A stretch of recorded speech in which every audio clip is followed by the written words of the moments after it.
जोधपुर में heat wave का असर आम लोगों के साथ साथ वन्य जीवों पर भी भारी पड़ रहा है।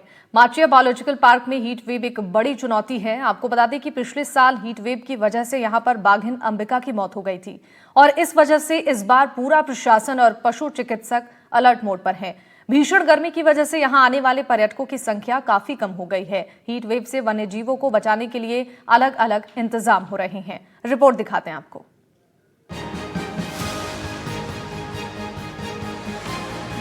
माचिया बायोलॉजिकल पार्क के कायलाना की पहाड़ी क्षेत्र में होने के कारण यहाँ के वन्य जीवों पर हीट वेव और लू का असर चुनौती बना हुआ है।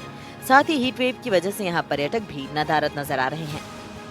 सूर्य नगरी में इस तल्ख गर्मी और हीट वेव से वन्य जीवों को बचाने के लिए पशु चिकित्सक भी काफी चिंतित नजर आ रहे हैं। प्रशासन की तरफ से भी उन्हें अलर्ट रहने के निर्देश मिले हैं। कहा जा सकता है कि पिछले साल बाघिन की मौत के बाद अब अन्य वन्य जीवों की सुरक्षा और उनकी देखभाल को लेकर पूरा वन विभाग और पशु चिकित्सक इन दिनों अलर्ट मोड पर हैं।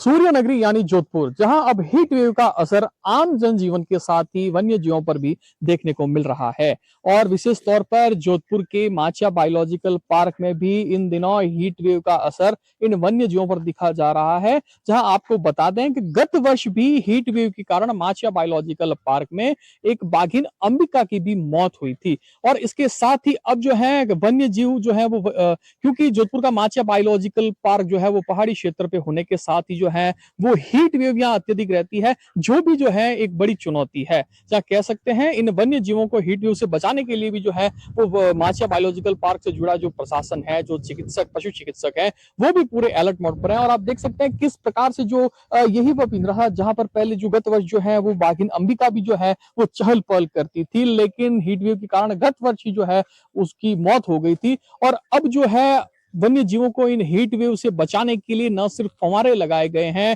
बल्कि जो है एक अस्थायी कुंड भी है जिसमें जो है ये कहीं वन्य जीव जो है ये बाघ है या जो चीते हैं ये अटकेलियां लेते भी जो है वो देखे जा सकते हैं। और विशेष तौर पर जो हीट वेव के कारण जो क्योंकि जोधपुर में भी अलर्ट कर रखा है, 12 बजे से लेकर 4 बजे तक जो है वो लोगों को घरों से बाहर न निकलने की भी सलाह दी गई है। तो इसके साथ ही क्योंकि माचिया बायोलॉजिकल पार्क एक पर्यटन स्थल है, तो आप देख सकते हैं अब पर्यटक भी जो है वो नदारद नजर आते हैं।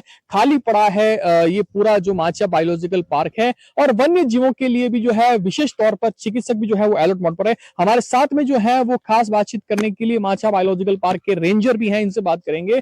सर, सबसे पहले आपका स्वागत है एनडीटीवी पे। सर, जिस प्रकार से जो लू का असर देखा जा रहा है, माचिया बायोलॉजिकल पार्क जो है वो विशेष तौर पर जो है वो पहाड़ी क्षेत्र पे है, तो लू की भी संभावनाएं अत्यधिक रहती है और इन्हें वन्य जीवों को भी लू से बचाने और के लिए भी एक चुनौती रहती होगी। नहीं सर, हमारे जैसे माचिया बायोलॉजिकल पार्क है, यहाँ पे काफी हरियाली है और ये आपने देखा होगा पूरा एकदम टापू अलग ही नजर आता है। आसपास में जरूर पहाड़ियां हैं, लेकिन जो ये एरिया है पर्टिकुलर जो एरिया जू का है, इसमें हमने काफी पेड़ पौधे लगा रखे हैं और उससे काफी जैसे नीचे कायलाना चौराया है और वहाँ का टेम्परेचर और अभी माचिया का टेम्परेचर में कम से कम 3-4 डिग्री का फर्क आएगा, क्योंकि यहाँ पे हरियाली बहुत अच्छी है। उसके अलावा हमारे पास में ये कायलाना का तालाब आ जाता है, तो उसका भी हमारे काफी जानवरों के लिए काफी अच्छा रहता है, क्योंकि उससे भी थोड़ा ठंडक रहती है। और बाकी हम लोगों ने जो हमारे फॉरेस्ट की संबंधी है, तो हमने पूरी इनकी व्यवस्था कर रखी है। फव्वारे आपने देखे ही होंगे कि फव्वारे लगा रखे हैं हमने, कूलर लगा रखे हैं, पानी की हौदियां सब भरी हुई है और कंप्लीट व्यवस्था हमने कर रखी है। एनडीटीवी की टीम ने जोधपुर के माचिया बायोलॉजिकल पार्क में पहुंचकर वहां रेंजर्स से व्यवस्थाओं को लेकर खास बातचीत की।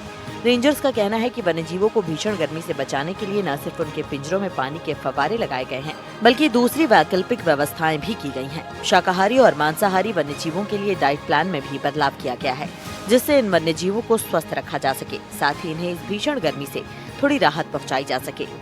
तो बाघिन की भी मौत हुई थी, उस समय भी गर्मी का दौर काफी प्रचंड था, तो इस वर्ष भी जो है वो काफी व्यवस्थाएं कर रही है, तो पशु चिकित्सकों को भी अलर्ट किया गया इस संबंध में। पशु चिकित्सक द्वारा ही इनका जो भी है वो हमें डायरेक्शन मिलता है कि इन वन्य जीवों के लिए क्या करना क्या नहीं करना। बाकी फव्वारे तो हम लोगों ने कर रखा है और खाने पीने की जो भी है उसका हम डॉक्टर की सलाह से ही करते हैं। बिल्कुल। तो विशेष तौर पर सर जो है पर्यटकों की बड़ा पर्यटन का केंद्र है माचिया बायोलॉजिकल पार्क, लेकिन इन दिनों जितनी सूर्यदेव अपने तल्ख तेवर दिखा रहे हैं, उसके साथ ही जो है पर्यटकों की संख्या भी जो है वो निरंतर घट रही है गर्मी के कारण। अभी लगभग 350, 400, 450 आदमी आ ही रहे हैं और सैटरडे संडे को ज्यादा रहते हैं, बाकी ऑर्डिनरी दिन में थोड़े कम रहती है, क्योंकि अभी कलेक्टर ऑफिस से भी ये जारी कर रखा है कि भाई आप बाहर नहीं निकलें, तो उस वजह से थोड़ी सी संख्या में थोड़ी कमी आई है। तो सर अब और वन्य जीवों के लिए भी जो है अब क्या विशेष व्यवस्थाएं जो है वो गर्मी और लू को देखते हुए माचिया बायोलॉजिकल पार्क के द्वारा किया जाने वाला है? अगर हीटवेव ज्यादा होगी तो हम और ज्यादा फव्वारे लगाने की व्यवस्था करेंगे, और बाकी तो हमारी पूरी व्यवस्था कर रखी है, वैसी कोई समस्या मेरे हिसाब से नहीं आएगी, क्योंकि हमने कंप्लीट व्यवस्था कर रखी है पहले से ऑलरेडी। बिल्कुल।